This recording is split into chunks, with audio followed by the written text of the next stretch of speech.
इसी तरह प्रभुपाद एक बार जब मॉर्निंग वॉक में जा रहे थे, एक गोल्फ कोर्स आया, गोल्फ क्लब, और वहां सुबह सुबह लगभग 6 बजे बहुत लंबी कतार लगी हुई थी गाड़ियों की। प्रभुपाद ने पूछा कि क्या है ये इतनी लंबी लंबी गाड़ियां, लंबी लाइन क्यों लगी है गाड़ियों की, यहाँ सुबह सुबह 6 बजे क्या हो रहा है यहाँ?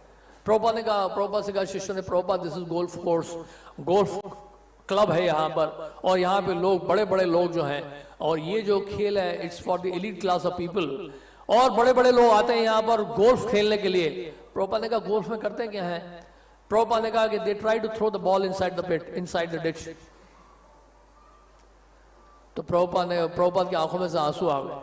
प्रभुपाद ने कहा देखो, मनुष्य जीवन जो है इसके लिए मिला है कि आप सुबह सुबह उठकर जो है जा रहे हैं गोल्फ क्लब में, जाकर एक गेंद को छेद में फेंकने की कोशिश कर रहे हैं।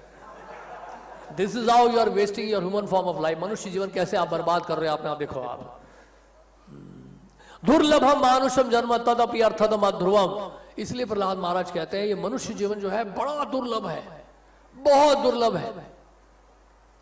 और जहां तक विषय की बात है, विषयी जीवन की बात है, इंद्र तृप्ति की बात है, वो तो सब जगह उपलब्ध है, सब जगह उपलब्ध है। कीड़े की योनि में भी उपलब्ध है, पशु पक्षियों की योनि में उपलब्ध है। और यहां पर देखिए विठल लोक, विठल लोक में कितनी इंद्र तृप्ति की सुविधा है वहां पर, और वहां तो सोना बन जाता है, महादेव के वीर्य से सोना बन जाता है। और सोना अगर बन भी जाएगा तो करेंगे क्या? सोने के बाद सोना ही है फिर। तो इसलिए आप ब्रह्मा जी के लोक से लेकर पाताल लोक तक जाए, हर जगह आपको कहीं ना कहीं इंद्र तृप्ति की भावना तो बनी रहती है। कहते हैं यहां पर वृद्धावस्था नहीं आती, यहां बीमारियां नहीं लगती, रोग नहीं लगता है, लेकिन मृत्यु तो निश्चित है। सुदर्शन चक्र के प्रभाव से मृत्यु निश्चित है, मृत्यु से नहीं बच सकते आप। जन्म होगा तो मृत्यु निश्चित रूप से होगी। अब भागवत में भी देखते हैं, भागवत के 9वें स्कंद में ययाति महाराज का प्रसंग आता है, जहां पर ययाति महाराज को जब शुक्राचार्य शाप दे देते हैं वृद्ध होने के लिए, तो युवा अवस्था में दोबारा आने के लिए अपने पुत्रों से युवा अवस्था की या युवक बनने की भीख मांगते हैं ययाति महाराज। एक एक करके सारे पुत्र मना कर देते हैं, केवल उनके जो पुत्र महाराज पुरु वो जो है तैयार हो जाते हैं। 1000 वर्ष इंद्र तृप्ति करने के बावजूद भी ययाति महाराज जो है संतुष्ट नहीं होते हैं, संतुष्ट नहीं होते। तो इंद्र तृप्ति की एक सीमा है, और इंद्र तृप्ति जो जितना करेगा उतना ही उसको कष्ट पाना पड़ेगा, ये प्रकृति का नियम है। जहां भी आप जब भी इंद्र तृप्ति कर रहे हैं, ये बात सोच लीजिए कि इंद्र तृप्ति कर रहे हो तो ठीक है, पक्का निश्चित रूप से कष्ट आने वाला, तैयार रहो। और जो वास्तव में तपस्या का जीवन बिताता है, निश्चित है कि आज वो कष्ट पा रहा है, लेकिन निश्चित रूप से आगे चलकर उसको आनंद की अनुभूति होगी। नायम देहो देह बाजा निर्लोके कष्टान कामान अर्हतम विड़ुभुजाम ये तपो दिव्यम पुत्र का ये न सत्यम शुद्धेद यस्मात् ब्रह्म सौख्यम तो अनंतम।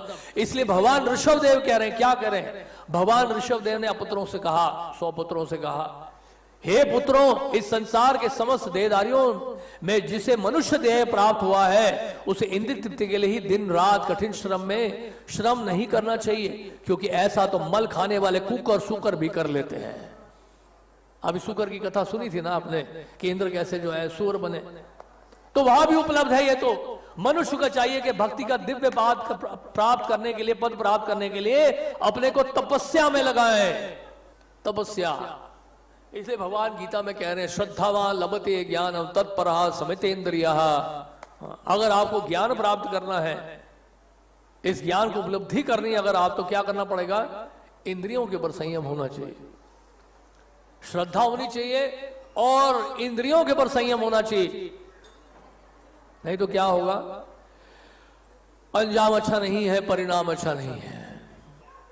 इसलिए इतना संसार में इतना कुछ धन कमाने के बाद भी, इतनी उपाधियां कमाने के बाद भी, सब कुछ प्राप्त करने के बाद भी क्या होता है? अंततः हताश होना पड़ता है। अपने ही संतान, अपने ही पुत्र सब कुछ छीन लेते हैं आपका। जिनके लिए आपने घोर परिश्रम किया, जिनके लिए आपने घोर कष्ट उठाया, वो ही आपको छोड़ के चले जाते हैं या आपको ही निकाल देते हैं। उसका कारण है इंद्र तृप्ति, और कोई कारण नहीं। इंद्र तृप्ति के कारण ही जो है झूठे संबंध लंबे समय तक नहीं चलते हैं। इस संसार में आप जिससे भी संबंध स्थापित करोगे, जिससे भी आप आशा करोगे, वही आपके लिए निराशा का कारण बनेगा, गारंटी नहीं।